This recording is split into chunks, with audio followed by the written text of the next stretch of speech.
بسم اللہ الرحمن الرحیم۔ السلام علیکم ناظرین، حضرت علی رضی اللہ تعالی عنہ کی تربیت سرکار دو عالم محمد مصطفیٰ صلی اللہ علیہ وآلہ وسلم نے فرمائی تھی۔ بچوں میں سب سے پہلے اسلام قبول کرنا حضرت علی رضی اللہ تعالی عنہ کے مقدر میں لکھا گیا تھا۔ اس مقام پر حضرت علی رضی اللہ تعالی عنہ کے اس قول کا ذکر ضروری ہے جس میں آپ نے نبی اکرم صلی اللہ علیہ وآلہ وسلم کی زیارت کی لذت آفرین کیفیت کو بیان کر کے ثابت کر دیا کہ عظمت رسول صلی اللہ علیہ وآلہ وسلم کا پرچم سر بلند کرنا اور اطاعت مصطفیٰ صلی اللہ علیہ وآلہ وسلم کی قندیل دل میں روشن رکھنا ہی ایمان کی اساس ہے۔ حضرت علی رضی اللہ تعالی عنہ نے فرمایا، اللہ کی قسم، حضور نبی اکرم صلی اللہ علیہ وآلہ وسلم ہمیں اپنے اموال، اولاد، آباء و اجداد اور امہات سے بھی زیادہ محبوب تھے، اور کسی پیاسے کو ٹھنڈے پانی سے جو محبت ہوتی ہے ہمیں اپنے آقا و مولا صلی اللہ علیہ وآلہ وسلم اس سے بھی بڑھ کر محبوب تھے۔ ناظرین، آج کی ویڈیو میں ہم آپ کو حضرت علی رضی اللہ تعالی عنہ کے نبی اکرم صلی اللہ علیہ وآلہ وسلم سے محبت کے واقعات بھی شیئر کریں گے۔ حضرت علی رضی اللہ تعالی عنہ کی زندگی میں قرآن مجید کا کردار کیا تھا یہ بھی آپ کو بتائیں گے۔ اور ناظرین، حضرت علی رضی اللہ تعالی عنہ نبی اکرم صلی اللہ علیہ وآلہ وسلم کی محبت میں کس طرح سے گرفتار تھے اور ان کی اتباع اور اطاعت کرنے کی کس طرح سے تلقین فرماتے تھے، وہ واقعات بھی آج کی ویڈیو میں آپ کے ساتھ تفصیل کے ساتھ شیئر کریں گے۔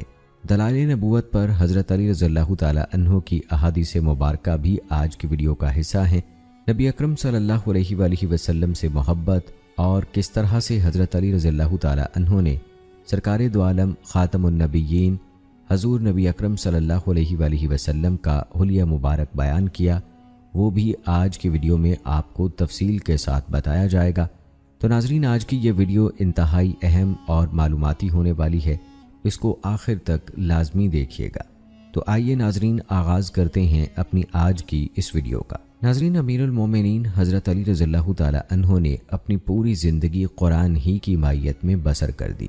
عقیدت و محبت سے کلام الہی کی تلاوت کرتے تھے، اس پاک کتاب کو حفظ کرتے تھے، اس کے گراں قدر الفاظ و معنی پر غور و فکر کرتے تھے اور اس پر اپنے دل و دماغ کی گہرائیوں سے عمل کرتے تھے۔ وہ فرمایا کرتے تھے، جس نے قرآن پڑھا پھر فوت ہونے کے بعد جہنم کا مستحق قرار پایا، وہ دراصل ان لوگوں میں سے تھا جو اللہ تعالیٰ کی آیات کا مذاق اڑاتا تھا۔ وہ فرمایا کرتے تھے، ان لوگوں کو مبارک ہو جو محمد صلی اللہ علیہ وآلہ وسلم کو تمام انسانوں سے زیادہ محبوب تھے۔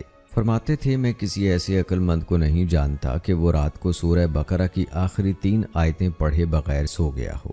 قرآن مجید کی قدر و منزلت بیان کرتے ہوئے فرمایا، یہ عظیم کتاب ہے، اس میں تم سے پہلے گزرے ہوئے اور تمہارے بعد آنے والے لوگوں کی خبر ہے، اس میں تمہارے درمیان موجود لوگوں کے لیے احکام ہیں، یہ فیصلہ کن کتاب ہے، کوئی مذاق نہیں ہے۔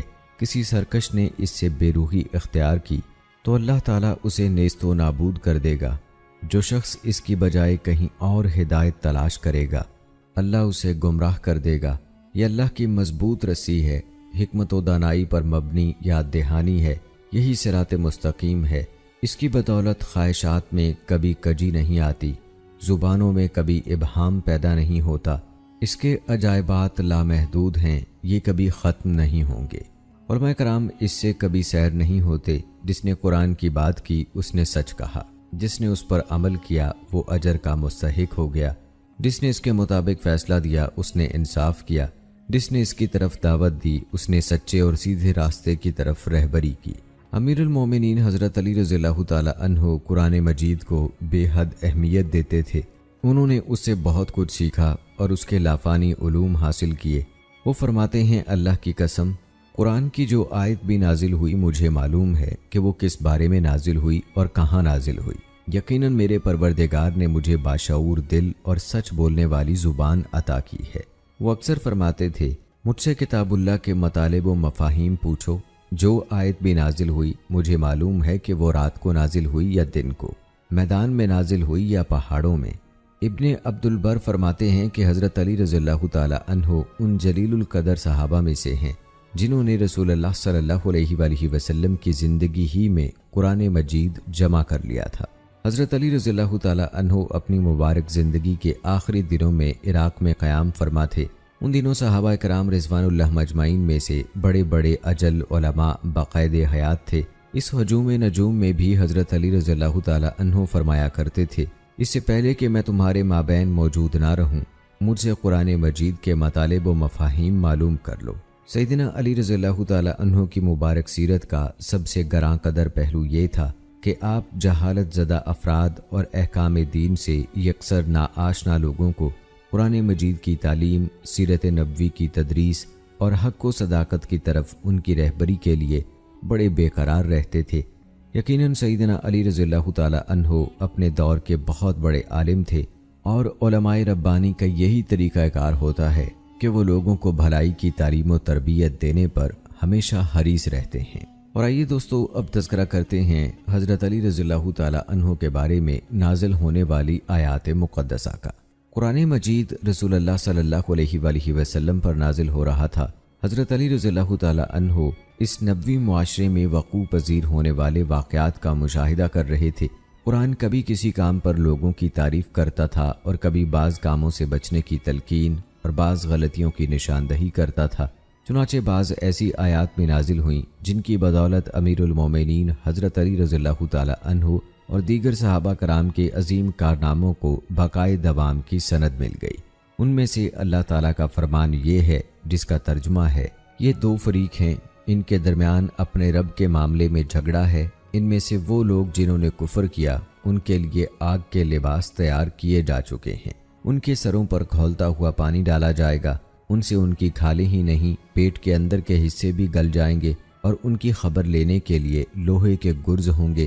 جب بھی وہ گھبرا کر جہنم سے نکلنے کی کوشش کریں گے پھر اسی میں دھکیل دیے جائیں گے کہ اب جلنے کی سزا کا مزہ چکھو۔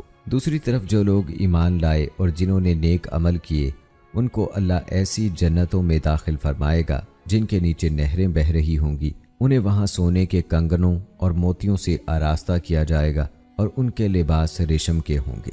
امام بخاری رحمہ اللہ نے اپنی سند کے ساتھ حضرت علی رضی اللہ تعالیٰ عنہ سے روایت کیا ہے، انہوں نے فرمایا، قیامت کے دن مد مقابل کے خلاف دلیل پیش کرنے والا میں وہ پہلا شخص ہوں گا جو رحمان کے حضور گھٹنوں کے بل پیش ہوگا۔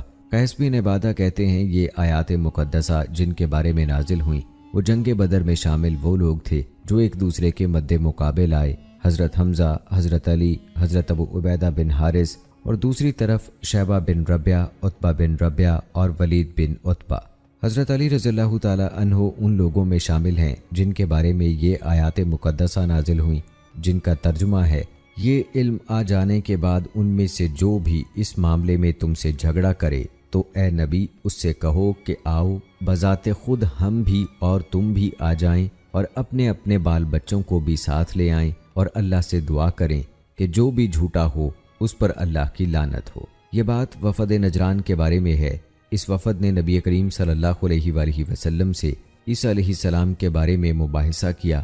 رسول اللہ صلی اللہ علیہ وآلہ وسلم نے انہیں یہ حقیقت سمجھائی کہ عیسیٰ علیہ السلام اللہ کے بندے ہیں، اس کے رسول ہیں اور اس کا کلمہ ہیں جو ان کی پاک باز والدہ پر اتارا گیا۔ رسول اللہ صلی اللہ علیہ وآلہ وسلم نے اس لغو بات کی تردید بھی فرمائی کہ عیسیٰ اللہ ہے یا اس کا بیٹا ہے یا وہ تین میں سے ایک ہے۔ نبی کریم صلی اللہ علیہ وآلہ وسلم نے انہیں اسلام کی دعوت دی تو انہوں نے اسے قبول کرنے سے انکار کر دیا۔ پھر انہیں مباہلہ کی دعوت دی۔ عامر بن سعد بن ابی وقاص رضی اللہ تعالیٰ عنہ سے روایت ہے، وہ فرماتے ہیں، جب یہ آیات نازل ہوئیں تو رسول اللہ صلی اللہ علیہ وآلہ وسلم نے حضرت علی رضی اللہ تعالیٰ عنہ، حضرت فاطمہ، حضرت حسن اور حسین رضی اللہ تعالیٰ عنہ کو بلایا اور فرمایا، اے اللہ یہ میرے اہل خاندان ہیں۔ دوستو یہ تھا تذکرہ قرآن مجید میں نازل ہونے والی آیات کا جو کہ حضرت علی رضی اللہ تعالیٰ عنہ کے بارے میں تھیں۔ آئیے اب تذکرہ کرتے ہیں جہاد کی افضلیت کا۔ صحیح احادیث میں ہے کہ ایک آدمی نے کہا، اگر میں اسلام لانے کے بعد مسجد حرام کی تعمیر کے سوا اور کوئی بھی عمل نہ کروں تو مجھے اس کی کوئی پرواہ نہیں۔ اس موقع پر حضرت علی رضی اللہ تعالیٰ عنہ نے فرمایا، اللہ تعالیٰ کی راہ میں جہاد اس سے بہت افضل ہے۔ اس پر حضرت عمر بن خطاب رضی اللہ تعالیٰ عنہ نے فرمایا، ممبر رسول صلی اللہ علیہ وآلہ وسلم کے پاس اپنی آوازیں بلند نہ کرو، جب نماز ہو جائے تو اس بارے میں پوچھ لو انہوں نے پوچھا تو اللہ تعالیٰ نے یہ آیات نازل فرمائی جس کا ترجمہ ہے، کیا تم لوگوں نے حاجیوں کو پانی پلانے اور مسجد حرام کے آباد کرنے کو اس شخص کے کام کے برابر ٹھہرا لیا ہے جو اللہ اور روز آخر پر ایمان لایا اور جس نے اللہ کی راہ میں جہاد کیا؟ اللہ کے نزدیک یہ دونوں برابر نہیں ہیں اور اللہ ظالموں کی رہنمائی نہیں کرتا۔ اللہ کے ہاں تو انہی لوگوں کا درجہ بڑا ہے جو ایمان لائے اور جنہوں نے اس کی راہ میں گھر بار چھوڑے اور جان و مال سے جہاد کیا، وہی کامیاب ہیں۔ ان کا رب انہیں اپنی رحمت اور خوشنودی اور ایسی جنتوں کی بشارت دیتا ہے جہاں ان کے لیے دائمی عیش کے سامان ہیں، ان میں وہ ہمیشہ رہیں گے۔ یقیناً اللہ کے پاس خدمات کا صلہ دینے کے لیے بہت کچھ ہے۔ جیسا کہ حضرت علی رضی اللہ تعالیٰ عنہ نے فرمایا تھا، قرآن مجید نے بھی وہی حقیقت واضح فرمائی، یعنی کہ ایمان اور جہاد مسجد حرام کی تعمیر، حج و عمرہ، طواف اور حجاج کے ساتھ حسن سلوک سے بھی زیادہ افضل ہے۔ دوستو، حضرت علی رضی اللہ تعالیٰ عنہ روایت کرتے ہیں کہ جب یہ آیت نازل ہوئی جس کا ترجمہ ہے، اے وہ لوگو جو ایمان لائے ہو، جب تم رسول اللہ صلی اللہ علیہ وآلہ وسلم سے تخلیے میں بات کرو تو بات کرنے سے پہلے کچھ صدقہ دو۔ تو نبی کریم صلی اللہ علیہ وآلہ وسلم نے مجھ سے کہا، لوگوں کو حکم دو کہ وہ صدقہ کریں۔ میں نے پوچھا، اے اللہ کے رسول کتنا؟ نبی کریم صلی اللہ علیہ وآلہ وسلم نے فرمایا، 1 دینار۔ میں نے عرض کیا، لوگ اتنی استطاعت نہیں رکھتے؟ رسالت مآب صلی اللہ علیہ وآلہ وسلم نے فرمایا، اچھا پھر نصف دینار۔ میں نے کہا، وہ اتنی بھی طاقت نہیں رکھتے؟ رسول اللہ صلی اللہ علیہ وآلہ وسلم نے دریافت فرمایا، پھر کتنا؟ میں نے کہا، 1 جو کے برابر سونا۔ نبی اکرم صلی اللہ علیہ وآلہ وسلم نے فرمایا، تم تو تھوڑے ہی پر قناعت کرنے والے ہو۔ اس موقع پر اللہ تعالیٰ نے یہ آیت نازل فرمائی جس کا ترجمہ ہے، کیا تم اس بات سے ڈر گئے کہ تخلیے میں گفتگو کرنے سے پہلے تمہیں صدقات دینے ہوں گے؟ اچھا، اگر تم ایسا نہ کرو اور اللہ نے تمہیں اس سے معاف کر دیا تو نماز قائم کرتے رہو اور زکوٰۃ دیتے رہو۔ حضرت علی رضی اللہ تعالیٰ عنہ فرمایا کرتے تھے، اللہ تعالیٰ نے اس امت پر یہ تخفیف میری وجہ سے فرمائی تھی۔ حضرت علی رضی اللہ تعالیٰ عنہ نے رسول اللہ صلی اللہ علیہ وآلہ وسلم کی پیش کردہ تفسیر سے استفادہ کیا اور ان سے جو کچھ سیکھا اسے لوگوں تک پہنچایا۔ اس کی چند مثالیں آپ کو دوستو اب بتاتے ہیں۔ اللہ تعالیٰ کا فرمان ہے، سورہ واقعہ میں اللہ تعالیٰ نے فرمایا، اور اس نعمت میں تم نے اپنا حصہ یہ رکھا کہ اسے جھٹلاتے ہو۔ حضرت علی رضی اللہ تعالیٰ عنہ سے روایت ہے کہ انہوں نے اس آیت کی تفسیر میں فرمایا، تمہارا شکر کرنے کا اسلوب یہ ہے کہ تم اسے جھٹلاتے ہو اور اللہ کی طرف نسبت دینے کی بجائے یہ کہتے ہو کہ فلاں اور فلاں ستارے کے طلوع و غروب کے نتیجے میں ہم پر بارش نازل ہوئی۔ دوستو، حضرت علی رضی اللہ تعالیٰ عنہ سے روایت ہے، انہوں نے فرمایا، ہم بقیع الغرقد قبرستان میں ایک جنازے میں شریک تھے۔ ہمارے پاس رسول اللہ صلی اللہ علیہ وآلہ وسلم تشریف لائے اور بیٹھ گئے۔ ہم بھی ان کے گرد بیٹھ گئے۔ آپ کے پاس ایک لاٹھی تھی، آپ نے اسے الٹا کر دیا اور اس کی نوک سے زمین کوریدنے لگے۔ پھر فرمایا، تم میں سے کوئی سانس لینے والا نہیں ہے مگر اللہ تعالیٰ نے جنت اور دوزخ میں اس کا مقام لکھ دیا ہے، اور یہ بھی لکھ دیا ہے کہ وہ بدقسمت ہے یا نیک بخت۔ ایک آدمی نے عرض کیا، اے اللہ کے رسول، کیا اب ہم اسی لکھے ہوئے فیصلے پر بھروسہ نہ کر لیں اور عمل کرنا چھوڑ دیں؟ جو نیک بختوں میں سے ہے وہ نیک بختوں والے اعمال کرے گا، اور جو اہل شقاوت میں سے ہے وہ اسی قسم کے افعال انجام دے گا۔ آپ نے فرمایا، عمل کرو، ہر فرد کے لیے وہ راستہ آسان کر دیا جاتا ہے جس کے لیے وہ بنا ہے۔ اہل سعادت نیک بختی والے اعمال کی راہ اختیار کریں گے اور اہل شقاوت اسی قسم کے افعال کی طرف چلتے جائیں گے۔ پھر آپ صلی اللہ علیہ وآلہ وسلم نے یہ آیات پڑھیں جن کا ترجمہ ہے، جس نے راہ خدا میں مال دیا اور متقی ہو گیا اور بھلائی کو سچ مانا، اسے ہم آسان راستے کے لیے سہولت دیں گے، اور جس نے بخل کیا اور بے نیازی برتی اور بھلائی کو جھٹلایا، اسے ہم سخت راستے کے لیے سہولت دیں گے۔ امیر المومنین حضرت علی رضی اللہ تعالیٰ عنہ قرآن مجید اور اس سے متعلقہ علوم عالیہ کے بہت بڑے عالم تھے۔ یہی وجہ ہے کہ وہ کامل یقین کے ساتھ سمجھتے تھے کہ قرآن مجید میں واضح اور ضمنی طور پر تمام شرعی احکام موجود ہیں۔ وہ فرمایا کرتے تھے، یقیناً اللہ تعالیٰ بھولنے والا نہیں ہے۔ یہی وجہ ہے کہ وہ اکثر قرآن پاک ہی سے استدلال کرتے تھے اور شرعی حکم کے لیے جس آیت کا حوالہ دیتے اس کی تلاوت فرماتے تھے۔ ان کا طریقہ کار کیا تھا دوستو، آئیے اس حوالے سے بھی آپ کو بتاتے ہیں۔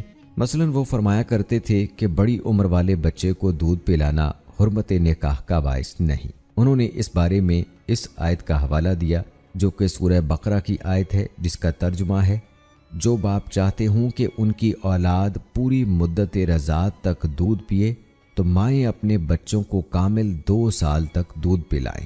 پھر انہوں نے فرمایا شرعی رضاعت 2 سال ہے، ان 2 برسوں میں اگر دودھ پیا ہے تو وہ حرمت کا باعث ہے، اور جو دودھ 2 سال کے بعد پیا جائے وہ حرمت نکاح کے باعث نہیں ہے۔ ایک اور جگہ بھی قرآن کے ظاہری الفاظ کو ظاہر ہی پر محمول کیا ہے۔ انہوں نے اس عورت کی بریت کا حکم صادر فرمایا جس پر زنا کی تہمت اس لیے لگا دی گئی تھی کہ خاوند کے ہاں آنے کے 6 ماہ بعد ہی اس کے ہاں ولادت ہو گئی تھی۔ انہوں نے دونوں آیتوں میں جمع کی صورت پیدا کی ہے، یعنی مائیں اپنے بچوں کو کامل 2 سال دودھ پلائیں۔ اسی طرح دوسری آیت جس کا ترجمہ ہے، اس کے حمل اور دودھ چھڑانے میں 30 مہینے لگ گئے۔ انہوں نے فرمایا 6 ماہ حمل کے اور 24 ماہ یعنی 2 سال ہونے پر دودھ چھڑائی۔ انہوں نے رضاعت کی مدت کو جو 2 سال ہے مدت رضاعت و حمل کی مجموعی مدت یعنی 30 ماہ سے منہا کر دیا، اس طرح 6 ماہ باقی رہ گئے۔ انہوں نے دونوں آیتوں کے ظاہری الفاظ یکجا کر کے دونوں آیتوں پر مبنی حکم جاری فرما دیا۔ دوستو، مجمل سے مراد ایسی بات ہے جس کا مطلب مخفی ہو اور اس کی وضاحت کے لیے مزید بیان مطلوب ہو، جبکہ مفسر بات کا مفہوم واضح ہوتا ہے اور وہ کسی تفصیلی بیان کی متقاضی نہیں ہوتی۔ حضرت علی رضی اللہ تعالی عنہ نے اس ارشاد ربانی کے مجمل مفہوم کو دیگر مقامات میں مفسر باور کیا ہے۔ اللہ تعالیٰ کا فرمان ہے، قربانی یعنی نذرانہ کعبہ پہنچائی جائے گی۔ ایک روایت ہے کہ ایک آدمی نے حضرت علی رضی اللہ تعالی عنہ سے خدا کے بارے میں وضاحت چاہی کہ وہ کس جانور سے ہوگی۔ انہوں نے فرمایا 8 قسم کے جوڑوں سے۔ اس نے شک کا اظہار کیا تو حضرت علی رضی اللہ تعالی عنہ نے اس سے دریافت فرمایا، کیا آپ قرآن پاک پڑھتے ہیں؟ اس نے کہا جی ہاں۔ حضرت علی رضی اللہ تعالی عنہ نے فرمایا، کیا آپ نے سورت المائدہ کی یہ آیات نہیں سنی جس کا ترجمہ ہے، اے ایمان والو، بندشوں کی پوری پابندی کرو، تمہارے لیے مویشی کی قسم کے سب جانور حلال کر دیے گئے ہیں۔ اس نے کہا جی ہاں۔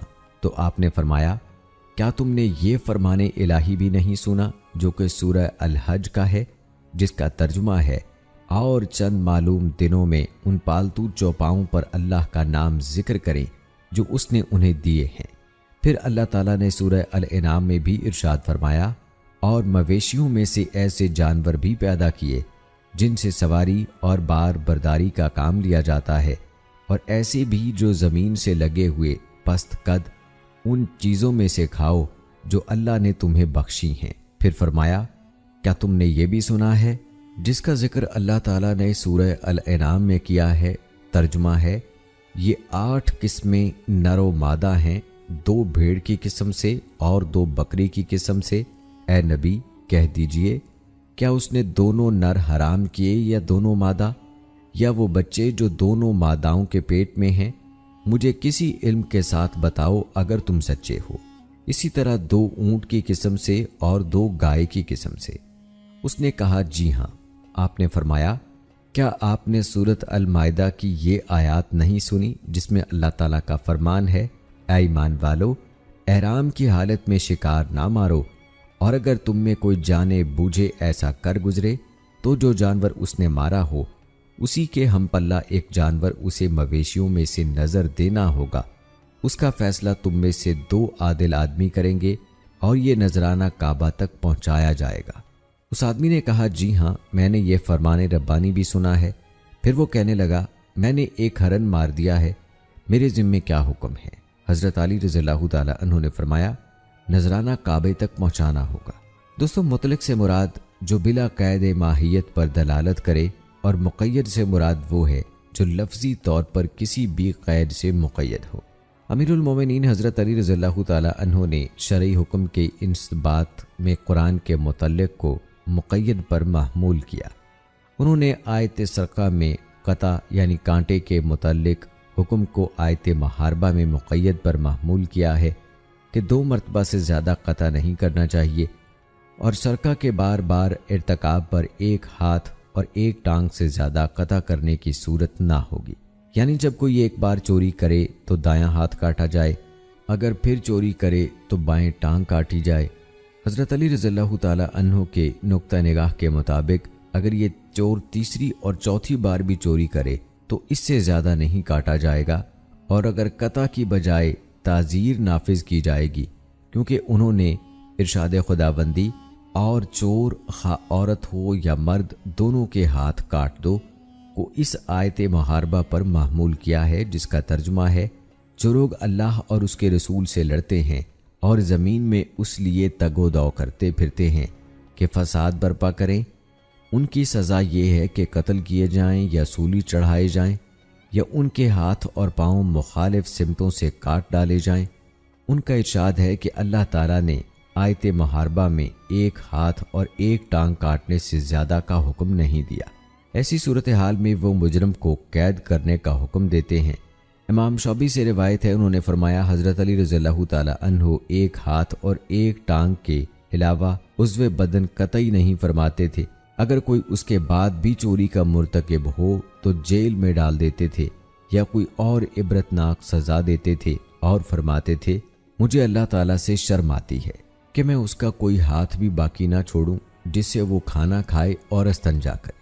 دوستو، اسی طرح سے حضرت علی رضی اللہ تعالی عنہ کے ذریعے سے اللہ تعالیٰ نے قرآن پاک میں ہمیں بہت ساری ایسی آیات نازل کی ہیں جن میں خواتین کے بہت سارے مسائل کا ہمیں پتہ چلا ہے۔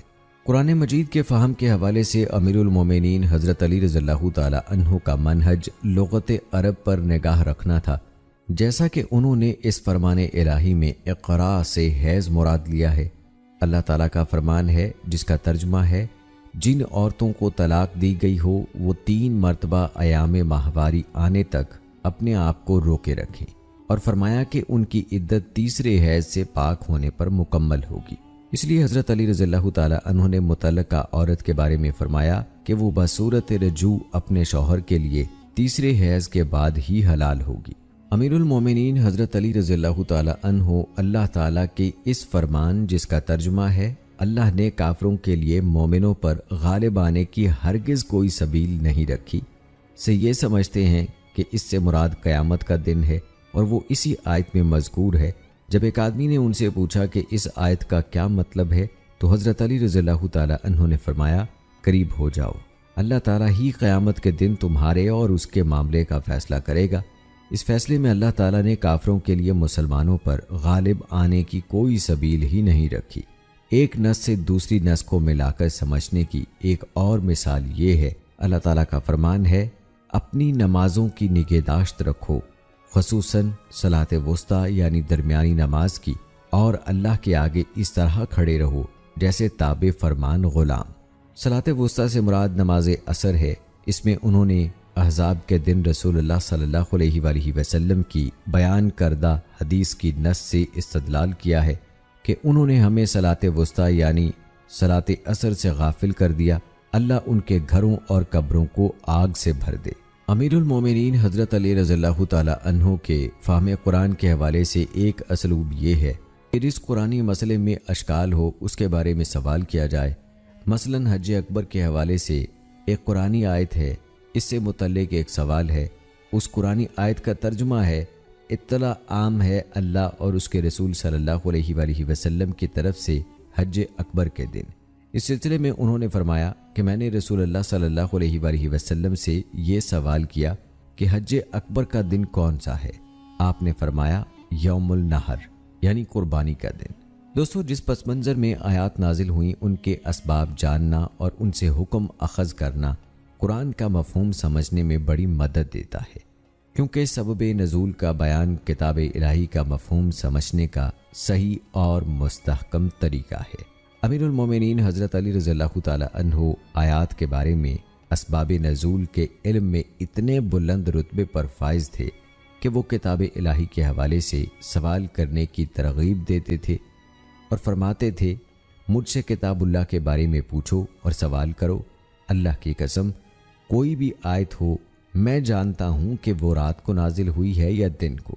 ایک اور روایت میں ہے کہ کوئی بھی آیت ہو میں جانتا ہوں کہ وہ کس بارے میں نازل ہوئی ہے۔ نزول قرآن کے وقت عرب اور ان کے گرد رہنے والے یہود و نصارہ کے مزاج و عادات کی پہچان کا قرآن کریم کے فہم میں بڑا کردار ہے۔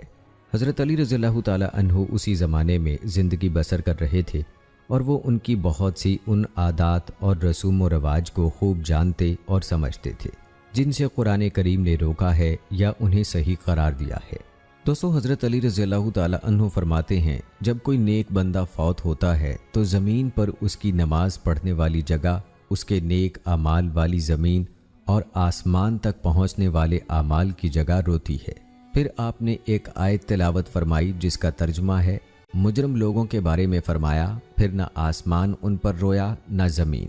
امیر المومنین حضرت علی رضی اللہ تعالی عنہ سے سورہ مومنون کی اس آیت دوم کے بارے میں وضاحت چاہی گئی جس کا ترجمہ ہے، جو اپنی نماز میں خشوع اختیار کرتے ہیں۔ انہوں نے جواب دیتے ہوئے فرمایا، خشوع دل میں ہوتا ہے، نیز یہ کہ تم دوسرے مسلمانوں کے لیے اپنا پہلو نرم رکھو اور نماز میں ادھر ادھر متوجہ نہ ہو۔ امیر المومنین حضرت علی رضی اللہ تعالی عنہ سے ایک آیت کے بارے میں سوال کیا گیا جس کا ترجمہ ہے، وہ دن جب آئے گا تو متقین کو چھوڑ کر باقی سب دوست ایک دوسرے کے دشمن ہو جائیں گے۔ اس کے جواب میں انہوں نے فرمایا، یہ دو مومن دوستوں اور دو کافر دوستوں کی داستان ہے۔ ان دونوں مومنوں میں سے ایک فوت ہو گیا، اسے جنت کی بشارت ملی تو اسے اپنا مومن دوست یاد آیا۔ وہ کہنے لگا، اے میرے رب، میرا فلاں دوست مجھے ہمیشہ خیر و بھلائی کا حکم دیتا اور برائی سے منع کرتا تھا۔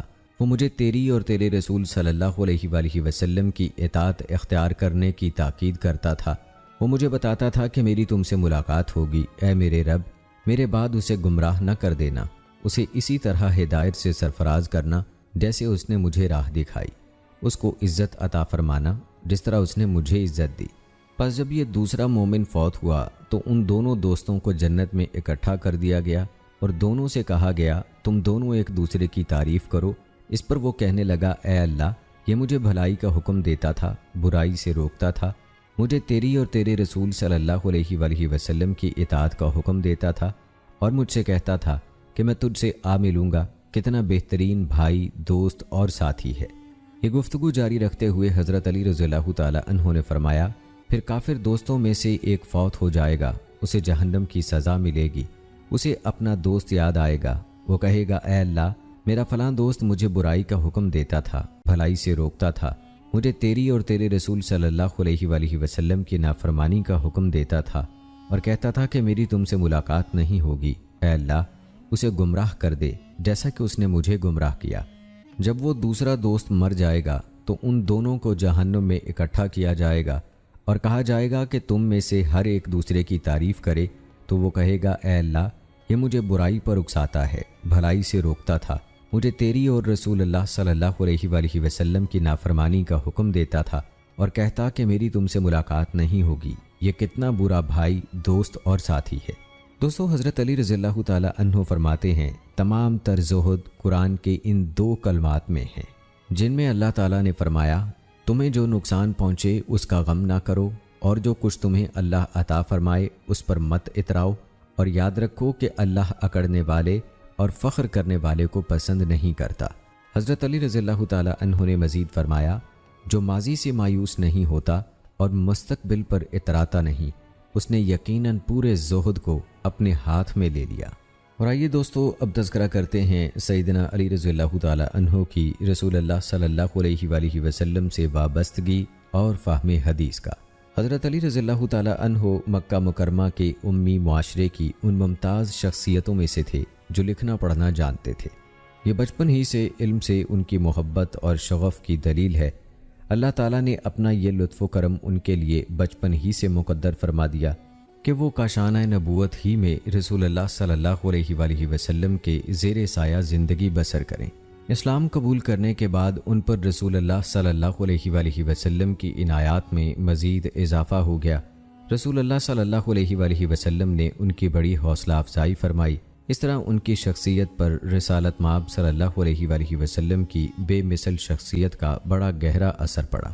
اسی وجہ سے ان کی صلاحیتیں بیدار ہوتی چلی گئیں، ان کا قلب نہایت پاکیزہ ہو گیا، ان کی عقل منور ہو گئی، ان میں اعلیٰ درجے کی روحانی بصیرت پیدا ہو گئی اور وہ دینی تہذیب کا درخشاں نمونہ اور نمائندہ بن گئے۔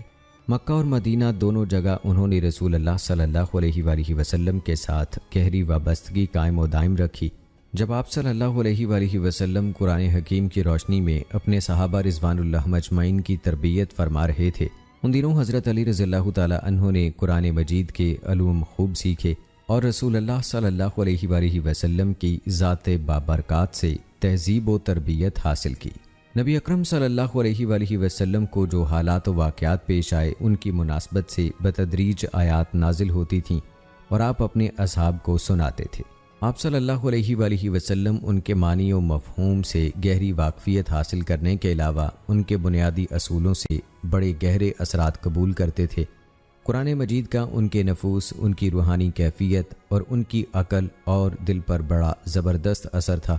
حضرت علی رضی اللہ تعالی عنہ نے بھی آپ صلی اللہ علیہ وآلہ وسلم کے زیر سایہ قرآنی تربیت کا نہایت گہرا اثر قبول کیا اور رسالت مآب صلی اللہ علیہ وآلہ وسلم کی تعلیمات عالیہ کو اپنے دل میں جگہ دی۔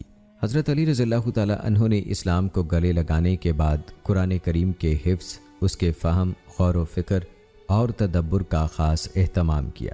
آپ نے رسول اکرم صلی اللہ علیہ وآلہ وسلم سے اپنی وابستگی کو اس قدر پختہ کر لیا کہ آپ نازل ہونے والی ہر آیت اور صورت بخوبی سیکھتے اور سمجھتے چلے گئے۔ اس طرح آپ نے تمام آیات اور صورتیں حفظ کر لیں۔ رسول اکرم صلی اللہ علیہ وآلہ وسلم کی صحبت اور تربیت کی برکت سے حضرت علی رضی اللہ تعالی عنہ نے خیر و بھلائی کے نہایت بیش قیمت اثاثے حاصل کر لیے۔ بعد میں جب آپ خلیفہ راشد کے اہم منصب پر فائز ہوئے تو امن اور جنگ دونوں قسم کے حالات میں آپ صلی اللہ علیہ وآلہ وسلم کے اسوہ حسنہ پر عمل کیا۔ حضرت علی رضی اللہ تعالی عنہ سنت مطہرہ کے وسیع علم و معرفت سے سرفراز ہوئے۔ انہوں نے دین کے عظیم مقاصد ہمیشہ پیش نظر رکھے۔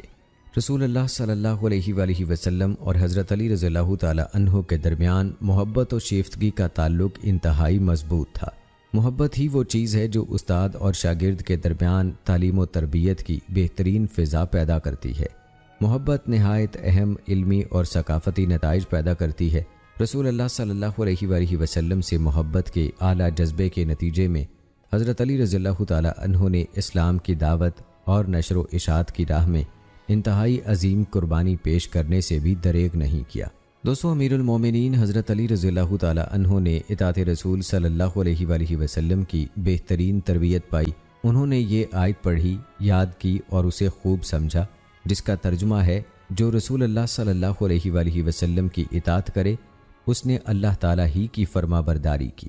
یہ آیت اس سلسلہ آیات میں سے ہے جن میں اطاعت الہی اور اطاعت رسول صلی اللہ علیہ وآلہ وسلم باہم مربوط ہیں۔ اللہ تعالیٰ نے اپنی اطاعت اور اپنے رسول صلی اللہ علیہ وآلہ وسلم کی اطاعت کو ایک ہی چیز قرار دیا ہے اور اپنے رسول صلی اللہ علیہ وآلہ وسلم کی اطاعت کے حکم کو اپنی اطاعت کے حکم کے تحت درج کیا ہے۔ اس میں بندوں کو یہ بتانا مقصود ہے کہ رسول اللہ صلی اللہ علیہ وآلہ وسلم کی اطاعت کے بغیر اللہ تعالیٰ کی اطاعت بے معنی ہے۔ اس مفہوم کی آیات بہت سی ہیں۔ امیر المومنین حضرت علی رضی اللہ تعالی عنہ نے رسول اللہ صلی اللہ علیہ وآلہ وسلم کے زیر سایہ سنت کی اتباع کرنے کی تربیت پائی۔ اس سلسلے میں رسول اللہ صلی اللہ علیہ وآلہ وسلم کے ارشادات سے بڑی گراں قدر رہنمائی اور روشنی حاصل ہوتی ہے، اور اس پر عمل کے نتیجے میں دارین کی سعادت اور فوز و فلاح یقینی ہو جاتی ہے۔ اس بارے میں احادیث مبارکہ اپنی کثرت، متنوع عبارات اور مختلف اسالیب کی بدولت امتیازی شان رکھتی ہیں۔ ان میں سے بعض احادیث ضرب المثل کا درجہ رکھتی ہیں۔ یہ عبارات کے اختلاف اور اسالیب کے مختلف ہونے کے باوجود ایک ہی مقصود اور مفہوم کو روشن اور واضح کرتی ہیں۔ مزید برآں ان کی مخالفت کو گناہ عظیم قرار دیا گیا اور اس پر شدید وعید بیان ہوئی ہے۔ ان احادیث میں سے چند احادیث یہ ہیں۔ ارشاد نبوی ہے، میری ساری امت جنت میں داخل ہوگی ان کے سوا جنہوں نے انکار کیا۔ صحابہ نے عرض کیا، کون انکار کرے گا؟ آپ صلی اللہ علیہ وآلہ وسلم نے فرمایا، جس نے میری اطاعت کی وہ جنت میں داخل ہوگا، اور جس نے میری نافرمانی کی تو گویا اس نے انکار کیا۔ رسول اللہ صلی اللہ علیہ وآلہ وسلم کی اطاعت کا مطلب ان کی سنت پر عمل اور اس کی پیروی ہے، اور مختلف حیلوں، بہانوں اور تعویلات کی بنیاد پر سنت سے روگردانی کی قطعاً گنجائش نہیں ہے۔ امیر المومنین علی رضی اللہ تعالی عنہ اطاعت رسول صلی اللہ علیہ وآلہ وسلم کا انتہائی اہتمام کرتے تھے۔ انہوں نے فرمایا، میں کسی کے کہنے پر سنت نبوی کو نہیں چھوڑ سکتا۔ مزید فرمایا، سنو، میں نبی ہوں، نہ مجھ پر وحی نازل ہوتی ہے، لیکن میں حتی الامکان اللہ کی کتاب اور محمد صلی اللہ علیہ وآلہ وسلم کے سنت پر عمل کرتا ہوں۔ سنت کو مضبوطی سے تھامنے، اس کے التزام اور اس کی دعوت کا یہی بہترین نمونہ ہے۔ امیر المومنین حضرت علی رضی اللہ تعالی عنہ کے اقوال و اعمال اطاعت رسول صلی اللہ علیہ وآلہ وسلم اور اتباع سنت کے اسی واضح تصور پر مبنی ہیں۔ آپ سنت کا اس قدر اہتمام کرتے تھے کہ احادیث کی روایت کو تحقیق و ثبوت کے بغیر صحیح نہ سمجھتے۔ انہوں نے ایک موقع پر فرمایا، جب میں رسول اللہ صلی اللہ علیہ وآلہ وسلم کی حدیث بیان کرتا ہوں تو مجھے ان پر جھوٹ باندھنے سے زیادہ یہ پسند ہے کہ میں آسمان سے گر پڑوں۔ ایک اور موقع پر فرمایا، جب میں جناب رسول اللہ صلی اللہ علیہ وآلہ وسلم سے خود کوئی حدیث سنتا تھا تو اللہ تعالیٰ اسے میرے لیے مفید و نافع بنا دیتا تھا، اور اگر کوئی اور مجھے کوئی حدیث سناتا تھا تو میں اس سے حلف لیتا تھا، اگر وہ قسم اٹھاتا تھا تو میں اس کی تصدیق کرتا تھا۔ ایک مرتبہ حضرت علی رضی اللہ تعالی عنہ بیمار ہو گئے۔ نبی کریم صلی اللہ علیہ وآلہ وسلم ان کے پاس آئے۔ اس وقت حضرت علی رضی اللہ تعالی عنہ کہہ رہے تھے، اے اللہ، اگر میری اجل آ گئی ہے تو مجھے راحت سے ہمکنار فرما، اگر میری اجل میں کچھ دیر ہے تو مجھے سر بلند کر دے، اور اگر یہ میری بیماری آزمائش ہے تو مجھے صبر کی توفیق عطا فرما۔ رسول اللہ صلی اللہ علیہ وآلہ وسلم نے ان سے دریافت فرمایا، تم نے کیا کہا ہے؟ انہوں نے وہی الفاظ دہرائے جو اللہ تعالیٰ سے عرض کیے تھے۔ یہ سن کر رسول اللہ صلی اللہ علیہ وآلہ وسلم نے دعا فرمائی، اے اللہ، انہیں شفا عطا فرما، اے اللہ، انہیں عافیت سے نواز دے۔ پھر حضرت علی رضی اللہ تعالیٰ عنہ سے فرمایا، اٹھو، کھڑے ہو جاؤ۔ وہ کہتے ہیں، میں اسی وقت کھڑا ہو گیا، اور جس تکلیف میں مبتلا تھا وہ بعد ازاں مجھے کبھی نہیں ہوئی۔ علی بن ابی طالب رضی اللہ تعالیٰ عنہ نے ایک موقع پر لوگوں سے فرمایا، جس وقت میں تمہیں رسول اللہ صلی اللہ علیہ وآلہ وسلم کی حدیث سناتا ہوں تو ان پر جھوٹ باندھنے سے بہتر یہ سمجھتا ہوں کہ میں آسمان سے گر پڑوں، اور جب میرے دل اور تمہارے درمیان کوئی بات ہو تو جنگ ایک تدبیر اور ہیلے کا نام ہے۔ میں نے رسول اللہ صلی اللہ علیہ وآلہ وسلم سے سنا ہے، وہ فرماتے تھے، آخری زمانے میں کچھ لوگ ایسے آئیں گے جو نو عمر اور بے وقوف ہوں گے، تمام مخلوقات سے زیادہ بہترین چکنی چپڑی بات کریں گے، اور دین سے اس طرح نکل جائیں گے جیسے تیر کمان سے نکلتا ہے۔ ان کا ایمان ان کے گلے سے نیچے نہیں اترے گا، تم انہیں جہاں پاؤ قتل کر دو، ان کے قاتل کو قیامت کے روز اجر ملے گا۔ ان سے مراد خارج ہیں۔ حضرت علی رضی اللہ تعالی عنہ نے دلائل نبوت کے بارے میں جو کچھ ارشاد فرمایا ہے، اس میں وہ رسول اللہ صلی اللہ علیہ وآلہ وسلم سے ایک حدیث روایت کرتے ہیں جس میں آپ نے فرمایا، مجھے وہ کچھ عطا کیا گیا ہے جو دوسرے انبیاء میں کسی کو نہیں دیا گیا۔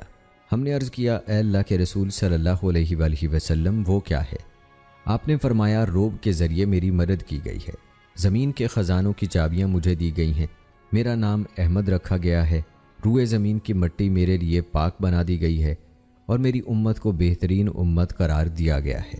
رسول اللہ صلی اللہ علیہ وآلہ وسلم کی نبوت پر واضح ترین حسی دلائل بیان کرتے ہوئے حضرت علی رضی اللہ تعالی عنہ فرماتے ہیں، ان کے دونوں کندھوں کے درمیان مہر نبوت ہے۔ یہ علامت اہل کتاب سے پہلے جانتے تھے۔ یہ آپ صلی اللہ علیہ وآلہ وسلم کے بائیں کندھے کے پاس سرخ رنگ کی ابری ہوئی چیز تھی۔ چھوٹا کر کے دیکھا جائے تو کبوتری کے انڈے کے برابر تھی، بڑا کر کے دیکھا جائے تو ہاتھ کی مٹھی کے برابر تھی۔ حضرت علی رضی اللہ تعالی عنہ دلائل نبوت کے سلسلے میں یہ بھی فرماتے تھے کہ میں مکہ میں رسول اللہ صلی اللہ علیہ وآلہ وسلم کے ساتھ تھا۔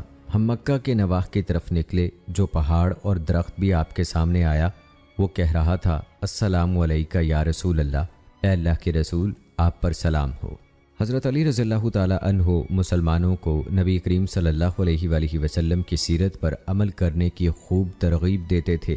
ربضہ کے مقام پر اپنے ایک خطبے میں فرمایا، دین پر قائم رہو، اپنے نبی صلی اللہ علیہ وآلہ وسلم کی سیرت پر عمل کرو، ان کی سنت کی اتباع کرو، قرآن مجید میں جہاں اشکال اور اشتباہ ہو اس سے اعراض کرو، قرآن جسے معروف کہے اسے لازم پکڑو، جسے منکر قرار دے اسے مسترد کر دو۔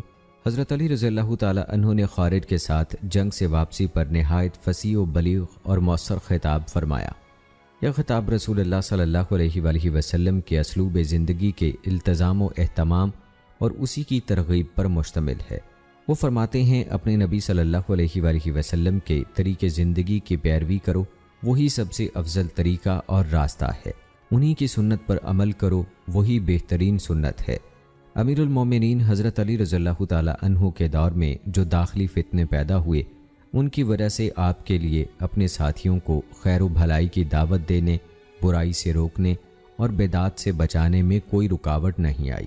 اس بارے میں فرماتے ہیں مستحکم اور پختہ امور پر گامزن ہونا افضل ہے، دین میں ترمیم و اضافہ باعث شر ہے، دین میں ہر نئی بات بدعت ہے، دین میں نئی بات پیش کرنے والا بدعتی ہے۔ بدعتی جب بھی دین میں کوئی نئی بات لے کر آتا ہے تو وہ اپنے اس فعل سے ترک سنت کا مرتکب ہوتا ہے۔ امیر المومنین حضرت علی رضی اللہ تعالی عنہ نے رسول اللہ صلی اللہ علیہ وآلہ وسلم پر جھوٹ باندھنے سے بڑی سختی سے منع کیا ہے۔ سیدنا علی رضی اللہ تعالی عنہ نے بیان کیا کہ رسول اللہ صلی اللہ علیہ وآلہ وسلم نے فرمایا، جس نے مجھ سے کوئی حدیث بیان کی اور وہ جانتا ہو کہ وہ جھوٹ ہے تو وہ شخص جھوٹوں میں شمار ہوگا۔ ایک روایت کے مطابق وہ ضرور جہنم میں داخل ہوگا۔ امیر المومنین حضرت علی رضی اللہ تعالی عنہ نے لوگوں کو رسول اللہ صلی اللہ علیہ وآلہ وسلم کی تکذیب کے اسباب سے بھی دور رہنے کی تلقین فرمائی۔ انہوں نے ایسی احادیث بیان کرنے کی ممانعت کی جو عام لوگوں کی عقل سے بالا ہو۔ انہوں نے فرمایا، لوگوں کو وہ حدیث سناؤ جسے وہ سمجھ سکیں۔ کیا تم چاہتے ہو کہ اللہ اور اس کے رسول صلی اللہ علیہ وآلہ وسلم کی تکذیب کی جائے؟ امیر المومنین حضرت علی رضی اللہ تعالی عنہ فرماتے ہیں، جب تمہارے سامنے رسول اللہ صلی اللہ علیہ وآلہ وسلم کی کوئی حدیث بیان کی جائے تو اس کے متعلق حسن ظن سے کام لیتے ہوئے وہ مفہوم مراد لو جو زیادہ سے زیادہ ہدایت اور تقوی پر مبنی ہو۔ اللہ تعالیٰ کا ارشاد ہے، اللہ تعالیٰ اور اس کے فرشتے نبی کریم صلی اللہ علیہ وآلہ وسلم پر درود بھیجتے ہیں، اے ایمان والو تم بھی ان پر اچھی طرح درود و سلام بھیجتے رہو۔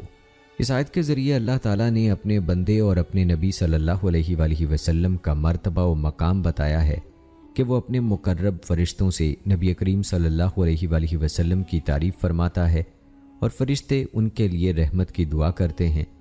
پھر اللہ تعالیٰ نے دنیا کے لوگوں کو ان پر درود و سلام بھیجنے کا حکم دیا تاکہ نبی کریم صلی اللہ علیہ وآلہ وسلم کے حق میں آسمان پر مقرب فرشتوں اور زمین پر انسانوں سب کی تعریف یکجا ہو جائے۔ امیر المومنین حضرت علی رضی اللہ تعالی عنہ نے امت مسلمہ پر رسول اللہ صلی اللہ علیہ وآلہ وسلم کے اس حق کو بیان کرتے ہوئے اس قدر تاکید فرمائی ہے کہ جو شخص رسول اللہ صلی اللہ علیہ وآلہ وسلم کے ذکر جمیل پر آپ کے لیے درود و سلام نہیں پڑھتا اسے بخیل کے عنوان سے یاد کیا ہے۔ حضرت علی رضی اللہ تعالی عنہ رسول اللہ صلی اللہ علیہ وآلہ وسلم سے یہ حدیث روایت کرتے ہیں کہ آپ نے فرمایا، وہ شخص بخیل ہے کہ جس کے سامنے میرا ذکر آئے اور وہ مجھ پر درود نہ پڑھے۔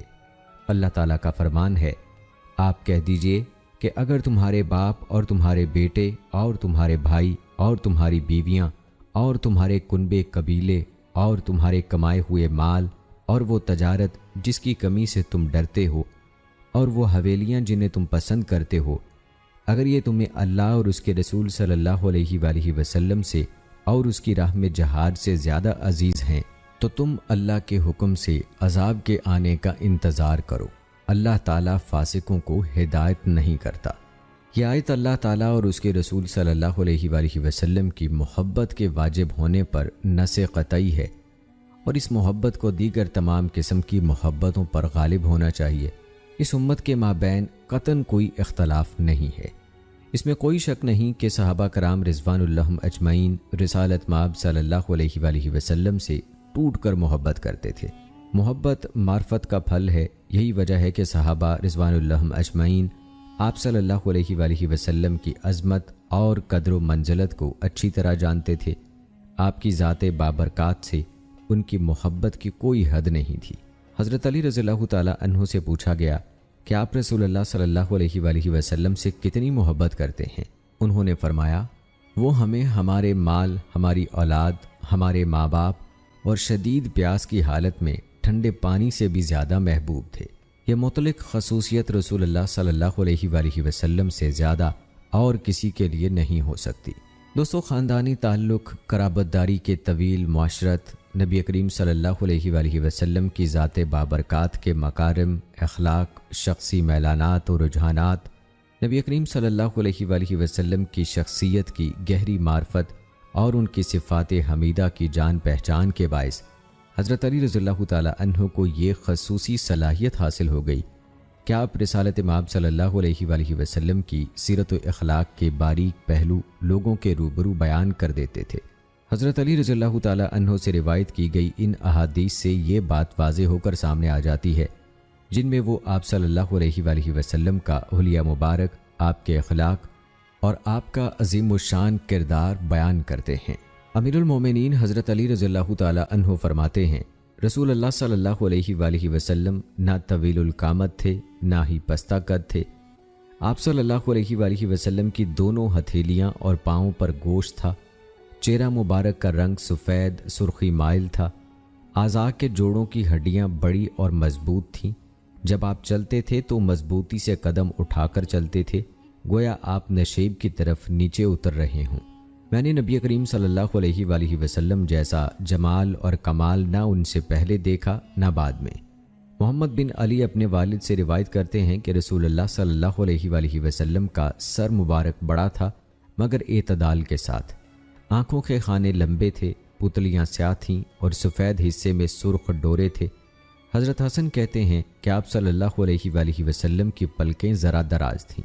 امیر المومنین حضرت علی رضی اللہ تعالی عنہ رسول اللہ صلی اللہ علیہ وآلہ وسلم کے اخلاق کے بارے میں بیان کرتے ہیں، آپ صلی اللہ علیہ وآلہ وسلم تمام لوگوں سے بڑھ کر سخی تھے، آپ کا دل فراخ تھا، لہجے میں سچائی تھی، نرم خو تھے، حسن معاشرت میں اعلیٰ مقام پر فائز تھے، جو آپ کو اچانک دیکھتا اس پر ہیبت طاری ہو جاتی تھی، مگر جوں جوں اس کا آپ سے تعلق بڑھتا تھا وہ آپ سے محبت کرنے لگتا تھا۔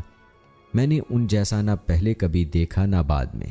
حضرت علی رضی اللہ تعالی عنہ نے آپ صلی اللہ علیہ وآلہ وسلم کی بہادری اور طاقت کا حال بھی بیان کیا۔ اس کا تذکرہ بہت ساری احادیث میں ملتا ہے۔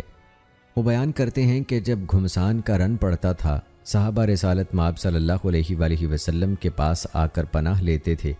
حضرت علی رضی اللہ تعالی عنہ فرماتے ہیں، یوں محسوس ہو رہا ہے جیسے میں اب بھی دیکھ رہا ہوں کہ بدر کے دن ہم رسول اللہ صلی اللہ علیہ وآلہ وسلم کے قریب پناہ لے رہے تھے، وہ ہم سے آگے اور دشمن کے زیادہ قریب تھے۔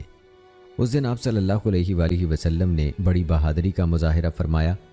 حضرت علی رضی اللہ تعالی عنہ رسول اللہ صلی اللہ علیہ وآلہ وسلم کے اخلاق و اوصاف بیان کرتے ہوئے فرماتے ہیں، آپ صلی اللہ علیہ وآلہ وسلم لوگوں پر سب سے زیادہ رحم فرمانے والے، یتیم کے لیے شفیق باپ کی مانند اور بیوہ کے لیے کریمانہ مدد فرمانے والے تھے۔ آپ بہادر ترین شخصیت تھے، نہایت سخی تھے، چہرہ مبارک روشن تھا، عبا زیب تن فرماتے تھے، کھانا جو کی روٹی اور دودھ تھا، تکیہ چمڑے کا تھا جو کھجور کے پتوں سے بھرا ہوا تھا، آپ کی چارپائی کیکر کے درخت کی تھی، آپ کے 2 امامے تھے، ایک کو صحاب اور دوسرے کو عقاب کے نام سے موسوم کیا جاتا تھا۔ آپ صلی اللہ علیہ وآلہ وسلم کی تلوار ذوالفقار تھی، آپ صلی اللہ علیہ وآلہ وسلم کا جھنڈا سفید اور چمکدار تھا، آپ کی اونٹنی ازبا تھی، خچر دلدل تھا، گدھا یافور تھا، گھوڑا مرتجز تھا اور برکہ نام کی ایک بکری تھی، ایک باریک کھونٹی اور ایک جھنڈا تھا، اسے الحمد کے نام سے موسوم کیا گیا۔ اونٹ کو باندھ کر رکھتے تھے اور اسے چارہ ڈالتے تھے، کپڑے کو پیوند لگا لیتے تھے اور جوتا بھی خود گانٹھ لیتے تھے۔ دوستو، امیر المومنین حضرت علی رضی اللہ تعالی عنہ کے شب و روز میں نبی اکرم صلی اللہ علیہ وآلہ وسلم کی اقتداء و اتباع کی حقیقی تصویر جھلکتی تھی۔ ان کی عملی زندگی اس کی روشن دلیل ہے۔ ہم یہاں ان کے ذوق اتباع سنت کی چند مثالیں پیش کرتے ہیں، جس سے معلوم ہوتا ہے کہ وہ چھوٹی یا بڑی بات کی اہمیت میں کبھی کوئی فرق نہیں کرتے تھے۔ عبد الرزاق سے روایت ہے، وہ کہتے ہیں یہ بات مجھے ایک ایسے شخص نے بتائی ہے جس نے حضرت علی رضی اللہ تعالی عنہ کو سواری پر سوار ہوتے دیکھا تھا۔ جب انہوں نے رکاب میں پاؤں رکھا تو بسم اللہ پڑھی، جب برابر ہو کر بیٹھ گئے تو الحمدللہ کہا، پھر یہ دعا پڑھی جس کا ترجمہ ہے، پاک ہے وہ ذات جس نے ہمارے لیے ان چیزوں کو مسخر کر دیا، ورنہ ہم انہیں قابو میں لانے کی طاقت نہیں رکھتے تھے اور ایک دن ہمیں اپنے رب کی طرف پلٹنا ہے۔ پھر 3 بار الحمدللہ اور 3 بار اللہ اکبر پڑھا، پھر کہا اے اللہ تیرے سوا کوئی معبود نہیں، میں نے اپنے آپ پر ظلم کیا، مجھے بخش دے، تیرے سوا کوئی گناہ نہیں بخشتا۔ پھر ہنس پڑے، عرض کیا امیر المومنین آپ کے ہنسنے کا سبب کیا ہے؟ انہوں نے فرمایا میں نے رسول اللہ صلی اللہ علیہ وآلہ وسلم کو بالکل ایسا ہی کرتے دیکھا ہے جیسا کہ میں نے کیا ہے، اور ایسا ہی کہتے سنا جیسے کہ میں نے کہا ہے۔ پھر آپ صلی اللہ علیہ وآلہ وسلم ہنس پڑے تھے تو میں نے بھی یہی عرض کیا تھا کہ اے اللہ کے نبی آپ کے ہنسنے کا سبب کیا ہے؟ آپ صلی اللہ علیہ وآلہ وسلم نے فرمایا مجھے اس بندے پر تعجب ہوتا ہے جو اللہ سے کہہ رہا ہوتا ہے اے اللہ تیرے سوا کوئی معبود نہیں، کوئی گناہ معاف کرنے والا نہیں۔ گویا بندہ خوب اچھی طرح جانتا ہے کہ اللہ ہی گناہ معاف کرنے والا ہے۔ دوستو عطا بن صائب سے روایت ہے، وہ زازان سے نقل کرتے ہیں کہ حضرت علی رضی اللہ تعالی عنہ نے کھڑے ہو کر پانی پیا، لوگوں نے انہیں تعجب سے دیکھا تو انہوں نے فرمایا کیا دیکھ رہے ہو؟ اگر میں کھڑے ہو کر پیتا ہوں تو اس لیے کہ میں نے نبی اکرم صلی اللہ علیہ وآلہ وسلم کو کھڑے ہو کر بھی پیتے دیکھا ہے، اور اگر میں بیٹھ کر پیتا ہوں تو اس لیے کہ میں نے نبی اکرم صلی اللہ علیہ وآلہ وسلم کو بیٹھ کر پیتے بھی دیکھا ہے۔ دوستو عبد خیر سے روایت ہے، کہتے ہیں کہ حضرت علی رضی اللہ تعالی عنہ نے ہمیں رسول اللہ صلی اللہ علیہ وآلہ وسلم کے وضو کا طریقہ سکھایا۔ ایک نوجوان نے ان کے دونوں ہاتھوں پر پانی ڈالا اور انہوں نے صاف کیا، پھر انہوں نے اپنا ہاتھ پانی کے برتن میں ڈال کر نکالا، کلی کی، ناک میں پانی ڈالا اور اپنا چہرہ 3 بار دھویا اور اپنے بازو دونوں کوہنیوں تک 3 بار دھوئے، پھر برتن میں ہاتھ ڈالا، مسے کے لیے پانی لیا اور دونوں ہاتھوں سے 1 بار اپنے سر کا مسا کیا، بعد ازاں اپنے دونوں پاؤں دونوں ٹخنوں تک 3 بار دھوئے، پھر اپنی ہتھیلی سے تھوڑا سا پانی لیا اور اسے پی لیا، پھر فرمایا رسول اللہ صلی اللہ علیہ وآلہ وسلم اسی طرح وضو فرماتے تھے۔ دوستو عبداللہ بن حنین اپنے والد سے روایت کرتے ہیں، انہوں نے کہا میں نے حضرت علی رضی اللہ تعالی عنہ کو یہ کہتے ہوئے سنا رسول اللہ صلی اللہ علیہ وآلہ وسلم نے مجھے سونے کی انگوٹھی، ریشم کا لباس اور زرد رنگ کے کپڑے پہننے سے منع فرمایا، رکوع کی حالت میں قرآن پڑھنے سے بھی منع کیا۔ ایک موقع پر آپ صلی اللہ علیہ وآلہ وسلم نے مجھے ریشم کی دھاری دار چادر عطا فرمائی، میں یہ چادر اوڑھ کر آیا تو رسول اللہ صلی اللہ علیہ وآلہ وسلم نے فرمایا علی میں نے یہ تمہیں اس لیے نہیں دی تھی کہ تم خود اوڑھو۔ حضرت علی رضی اللہ تعالی عنہ فرماتے ہیں کہ میں نے وہ چادر اپنے گھر میں فاطمہ رضی اللہ تعالی عنہ کے پاس لے آیا اور اس کے 2 ٹکڑے کر دیے۔ وہ کہنے لگیں اے ابن ابی طالب اللہ آپ کا بھلا کرے، یہ آپ نے کیا کیا؟ میں نے کہا کہ رسول اللہ صلی اللہ علیہ وآلہ وسلم نے مجھے اسے اوڑھنے سے منع فرمایا ہے، اب ایک حصہ تم اوڑھ لو اور دوسرا کسی اور خاتون کو دے دو۔ حضرت علی رضی اللہ تعالی عنہ سے روایت ہے کہ رسول اللہ صلی اللہ علیہ وآلہ وسلم نے فرمایا جس نے دنیا میں کوئی گناہ کیا اور اسے اس کی سزا مل گئی تو اللہ تعالیٰ بڑا عادل و منصف ہے، اسے دوبارہ سزا نہیں دے گا، اور جس نے دنیا میں کسی گناہ کا ارتکاب کیا اور اللہ تعالیٰ نے اس کی پردہ پوشی فرمائی اور اسے معاف کر دیا تو اللہ تعالیٰ اس سے بالا تر ہے کہ معافی کے بعد اسے اس گناہ کی پھر سزا دے۔ دوستو حضرت علی رضی اللہ تعالی عنہ سے روایت ہے کہ رسول اللہ صلی اللہ علیہ وآلہ وسلم نے ایک لشکر روانہ کیا اور ایک آدمی کو لشکر کا امیر بنا دیا۔ اس نے آگ جلائی اور کہا اس میں داخل ہو جاؤ۔ کچھ لوگوں نے اس میں داخل ہونے کا ارادہ کیا اور بعض لوگ بولے ہم تو آگ سے بھاگ کر یہاں آئے ہیں، اب ہم آگ میں نہیں گھسیں گے۔ جب یہ بات رسول اللہ صلی اللہ علیہ وآلہ وسلم کے علم میں لائی گئی تو آگ میں داخل ہونے کا ارادہ کرنے والوں سے فرمایا اگر تم اس میں داخل ہو جاتے تو قیامت تک اسی میں رہتے، اور دوسروں کے بارے میں اچھے الفاظ کہے اور فرمایا اللہ تعالیٰ کی نافرمانی والے کام میں کسی کی اطاعت جائز نہیں، اطاعت صرف معروف میں ہے۔ علی بن ابی طالب رضی اللہ تعالی عنہ فرماتے ہیں ہم رسول اللہ صلی اللہ علیہ وآلہ وسلم کے ساتھ سفر کو نکلے، سعد بن ابی وقاص رضی اللہ تعالی عنہ کے چشمے پر پہنچے تو رسول اللہ صلی اللہ علیہ وآلہ وسلم نے فرمایا وضو کے لیے پانی لاؤ۔ جب آپ وضو سے فارغ ہوئے تو قبلہ رو ہو کر کھڑے ہوئے، اللہ کی کبریائی کا اعلان کیا اور یہ دعا کی اے اللہ ابراہیم علیہ السلام تیرے بندے اور تیرے خلیل تھے، انہوں نے اہل مکہ کے لیے برکت کی دعا کی، اور میں محمد تیرا بندہ اور تیرا رسول ہوں، میں تجھ سے دعا کرتا ہوں کہ اہل مدینہ کے لیے ان کی مد اور سا میں اس طرح برکت عطا فرما